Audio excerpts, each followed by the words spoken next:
এখানে এই লোকটি চুপচাপ একটা ঠ্যাংওয়ালা কেচি এনে দর্জির দোকানে রেখে দেয়। সাথে সাথে তো কেচি ঘেচারে ঘেচারে করতে করতে সব কাপড়গুলো কাটতে থাকে। এটা দেখে লোকটি বলতে থাকে, হা হা, কেটে ফেলেছে আমার ঠ্যাংওয়ালা কেচি ওর সব জামা। ওই হ্যাঁ, তুই এখানে কি করছিস? ভাই সাহেব, আমি তো পাঞ্জাবি নিতে এসেছি। ওই তোর পাঞ্জাবির এখনো বোতাম লাগানো বাকি আছে, সন্ধ্যায় এসে নিয়ে যায়। জান, আপনি পাঞ্জাবিও দিন বোতামও দিন, বাড়ি গিয়ে বউয়ের থেকে লেগে নেবো।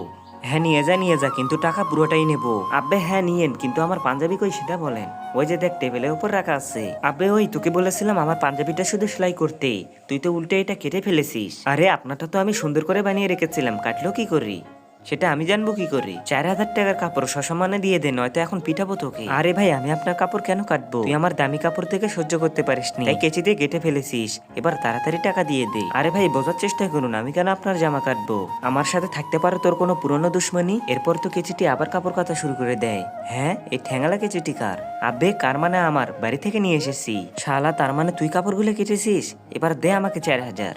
আর আগে যারা চ্যানেলটিকে সাবস্ক্রাইব করে দেবে তাদের মা বাবা যেন অনেক দিন বেঁচে থাকে, আর যারা ভিডিওটিতে লাইক কমেন্ট করে দেবে তাদের মনের আশা যেন পূর্ণ হয়। কমেন্টে বলে যাও, আই লাভ ইউ মা বাবা।